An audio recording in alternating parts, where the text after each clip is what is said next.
Welcome back to the Barrel Talk Podcast. We are back with another episode. It's been a minute since we've done like a sit-down basketball video.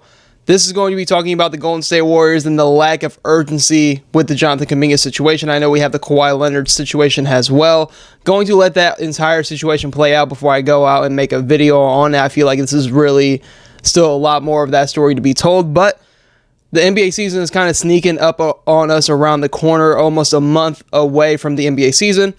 So, going into this, being a Warriors fan, being a Steph Curry fan, I feel like they have ridiculously failed Steph Curry this offseason. Now, going into this offseason, Mike Dunleavy, the GM, came out and said that they wanted to make sure Draymond Green going into next year wasn't the starting five-man, which Draymond Green can and has the ability to be one of the best defenders in the world still to this day. But that is just a little bit too much of an ask for this Warriors team and where they want to go in this last couple years of the Steph Curry era with now Jimmy Butler added to the fold. But going into this offseason, I was purely ready for Golden State to be super aggressive, and that has just not been the case. They have actually been the only team in the entirety of the league to make zero offseason moves. This is September. Training camp starts in a couple of weeks, and they have yet to make any kind of significant move to their team. And it really just comes down to the Jonathan Kuminga piece and all this, where reports came out that Joe Lacob, owner of the Golden State Warriors, went and saw Jonathan Kuminga in Miami, I want to say, and they said, "Do you want to be here?" And Jonathan Kuminga replies with, "Do you want me here?" So, looking at this situation from both sides, I think Jonathan Kuminga is overpricing himself, and I think the Golden State Warriors are overpricing Jonathan Kuminga in terms of a trade. This is a player who is very young, very raw still to the game, that just doesn't fit what the Golden State Warriors want to do, especially with acquiring Jimmy Butler at the trade deadline last year. So looking at this is just two sides not seeing eye to eye in this situation, and I think it's very interesting because the Sacramento Kings have been the team most linked to Jonathan Kuminga, has the most interest in Jonathan Kuminga. We've seen Chicago and Miami also, but we've heard of actual trade packages sent to the Golden State Warriors for Jonathan Kuminga. Now, you got to think this is kind of like a little bit of a rivalry with the Sacramento Kings, Golden State Warriors playing in the same division, going in to past years, matching up in the playoffs. Like, they don't want to trade Jonathan Kuminga to the Sacramento Kings because they fear of him being a star and reaching his full potential, which is something that is very interesting to me because of the packages I've heard. It's like, the Golden State Warriors want Keon Ellis. They want to keep Keon Ellis. Then it's like Malik Monk and like a pick or something. But you got to think the value so low on Kuminga right now because he did get hurt at the end of last season going into the playoffs once they got Jimmy Butler. And then he gets benched in the playoffs and you don't see him play for a series. So the Golden State Warriors did no help to themselves by benching Jonathan Kuminga. And it's very alarming, and it's showing how much them benching him and this whole situation becoming such a big mess has hurt and killed the trade value of Jonathan Kuminga, who is a young, talented player in this league. But I don't think his fit with the Golden State Warriors is going to work long term.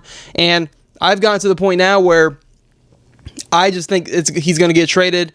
The talks are right now that it's a team option and a player option, which is kind of the main source of the battle now. He wants to have more control in his future, which is why he wants a player option, but it might be easier to trade him if he has a team-controlled year on his contract. So if I had to guess, I think he will be going to the Sacramento Kings. That's just what I've been seeing as reports come out as well. I don't see him being on this roster going into the season. I think both bridges have completely been burned. And this is kind of tough because this is somebody the Warriors drafted, and I think that is a big point in all of this. The Warriors' pride has clearly, from an ownership perspective, gotten in the way of this trade because they view Jonathan Kuminga as in-house, somebody they drafted, somebody they wanted to develop, but he just simply does not fit what the Golden State Warriors want to do. And that's fine. It happens. Organizations miss all the time in draft picks across all sports. But in this situation specifically, I think the Warriors have a little bit too much pride. They've won championships. They have this excellent organization. They're up to a high standard in the NBA and just in organizational sports in the world. They are held to such a high standard to where I think Jonathan Kuminga stayed his ground from all the reports. And I think their pride got in the way of making a betterment move for the actual team rather than trying to be like Jonathan Kuminga is not going to get the better of this situation, right? If you know what I'm saying. So I think it's super interesting that the organization, I feel like, hasn't put the team first and has put their brand and their pride in the way of getting this team better in the last couple years of Steph Curry, Draymond Green, Jimmy Butler, to where it's gotten to so bad to the point where Jimmy Butler, somebody who has just been on this team for half of a year, is going to management being like, so what's the plan? Because they're the only team in the league that has yet to make a move this offseason. And that's the big problem that Jimmy Butler had in Miami, is they were going to the finals. They were making deep playoff pushes in the East. And every offseason, it felt like they would not make the necessary moves to take the team to the next level. And this is another prideful organization, a championship organization in the Miami Heat. Now, flipping its head, he's in Golden State, and he's seeing the same shit occur in Golden State, to where they're linked to this person, that person, and a bunch of different moves, but it seems like they never pull the trigger. Now, I'm always somebody that gives teams the benefit of the doubt when you make a big-time move in the middle of the year like they did getting Jimmy Butler. That is viewed as the offseason move, the big offseason shake. But there are so many avenues for the Golden State Warriors this offseason to get better, right? And it's come with the Jonathan Kuminga piece, and I think this situation has gotten so messy and been drawn out so long to where I just think he's going to get traded. At some point, it's going to be like a 2-3 year deal, team or player controlled. If it's a player option, that means Jonathan Kuminga pretty much won this side and got exactly what he wanted, which is control of his future later down the line with whatever team he goes to. But if it's a team option, it seems like the Golden State Warriors are able to get a little bit more because of the team controlled option on the last year. In terms of my opinion, what kind of money I think Jonathan Kuminga is worth, he is somebody that is a bucket getter, super athletic, needs to work on his skill on the defensive end. He gets a loss off ball a ton defensively. That's a big reason why his playing time has been so effective and so up and down with the Golden State Warriors, because it's always, why aren't they playing Jonathan Kuminga? But if you watch and look at the games, him defensively, especially off the ball, that I've noticed, especially this past year, because this has been a big offseason going into it for Jonathan Kuminga, his off-ball defense isn't the best. And when the Golden State Warriors don't have the rim-protecting five, which I feel like they desperately need to fully unlock this team, everybody needs to be bought in on the defensive end. And I think Jonathan Kuminga, that's where he struggles, that is on the defensive end and playing together as a team on that side of the ball. We know what he can do, get to the basket. He's one of the only Warriors on this team, pretty much until Jimmy Butler got there, that can just go downhill and get fouled and get to the line. I've seen his game progress offensively. He can get downhill whenever he wants to. I think he's a great cutter in this Warrior system, but it just hasn't worked out. And I think the best avenue is to send him to a place like Sacramento for somebody like a Malik Monk caliber player who, when you look at the Warriors, they need scoring on ball. They need somebody who can be a veteran in this league.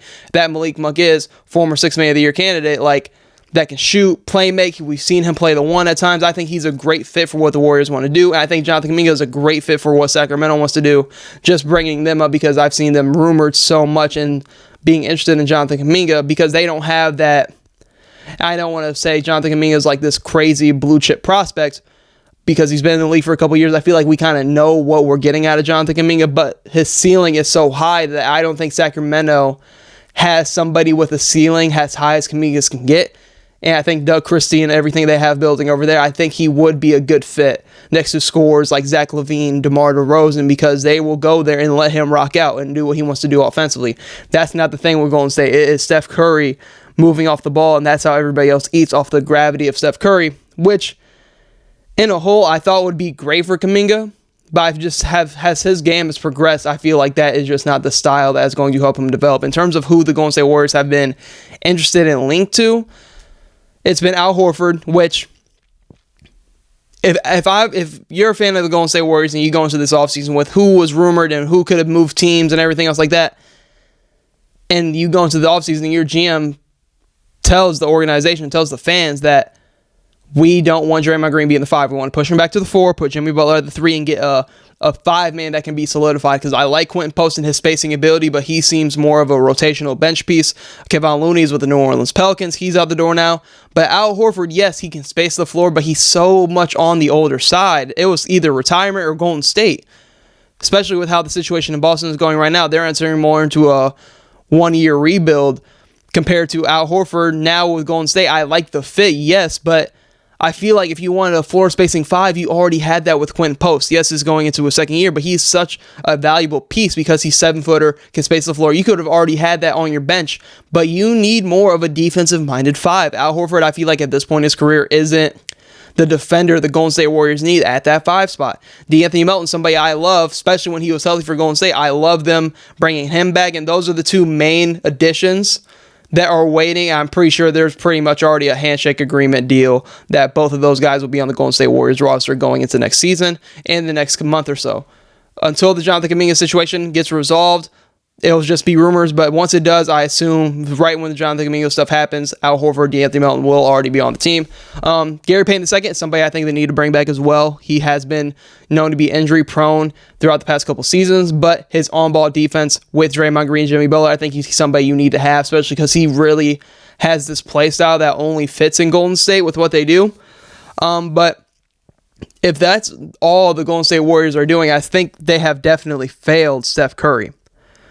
When you look at how Curry started game 1 before the injury, this is a team that obviously, in my opinion, still has the juice to make a competent run in the Western Conference. They just need that 5-man, because if you have any kind of size against Golden State, and this is somebody who watches Golden State Warriors basketball every game pretty much, like, if you are able to have some size against the Warriors, you can be in the game.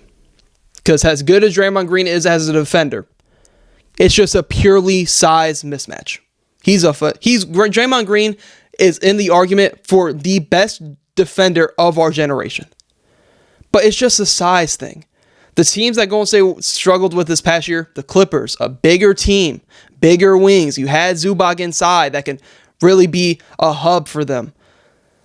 They've really kind of figured out Sabonis and just the Sacramento Kings as a whole. But the main two teams in the West that they have really struggled with is the LA Clippers, who are a bigger team with real size, and the Denver Nuggets. The Denver Nuggets have all owned the Golden State Warriors over the past couple seasons because they have nobody of the size to match up with Nikola Jokic. And with all the movement that has happened this offseason, I'm surprised that everything they want to do has been held up by the Jonathan Kuminga thing.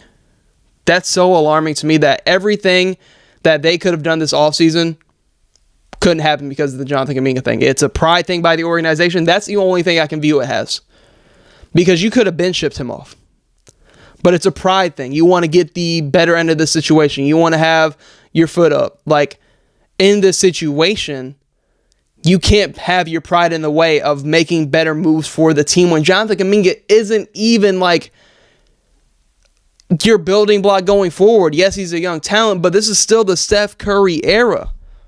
If you looked at last year and said Steph Curry doesn't have it, did you even watch basketball? Like, once they got Jimmy Butler, the team was elite. The team was elite. The second they got Jimmy Butler, the team was elite. The defense was top 5 in the league as soon as Jimmy Butler got to town. And now you have a full offseason of Jimmy Butler, and you made it to the second round. Yes, you probably should have took care of the Houston Rockets quicker in that series, but Steph Curry goes down in round number 2, and I don't think the Minnesota Timberwolves showed me anything drastically crazy to where even if you would have had Steph Curry, the Wolves were just this overpowering team, because they didn't play good in that series whatsoever, in my opinion. But like, looking at it, you could have went to this offseason being like, we need a big, we need to address our size issue, and I think we could have used another wing off our bench that we can really rely on, especially if you're losing Jonathan Kuminga, because I like what they have. I really, really do. I like Steph Curry. If they were to bring in Al Horford, Anthony Melton, and Gary Payton II back, I like those additions. You still have Draymond. You still have Jimmy Butler. Kevon Looney is somebody who I think I wish I would have kept just because he seems like a Warriors lifer.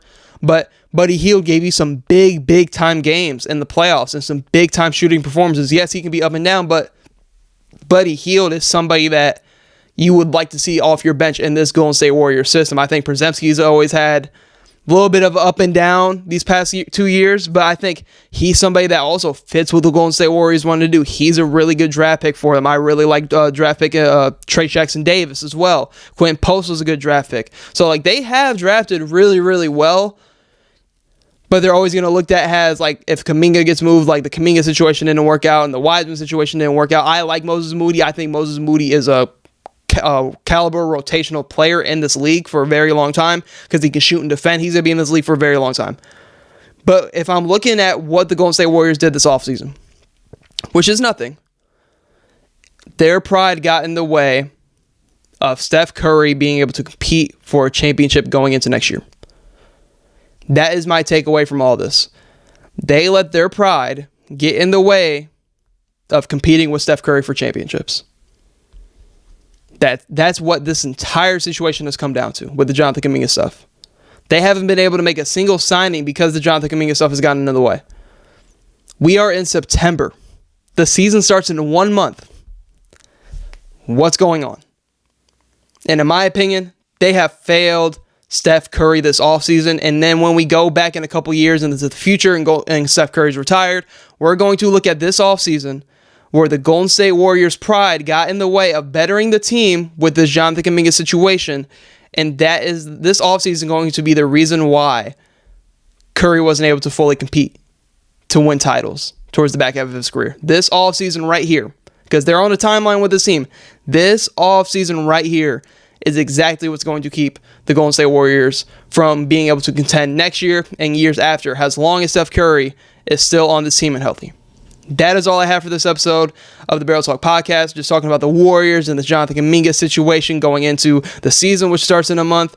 But more basketball content will be on the way as we approach closer to the season. Make sure you guys are tapping into all of our NFL content as we are pushing that in-season NFL content. But NBA content will be right around the corner. I'm going to have my man Cole on to get some NBA content out, some predictions, some buying stocks, selling stocks on certain players. We got some fun content stuff coming for you guys in the next month or so. But thank you guys for tuning into the Barrel Talk Podcast. Hope you tune in to future episodes.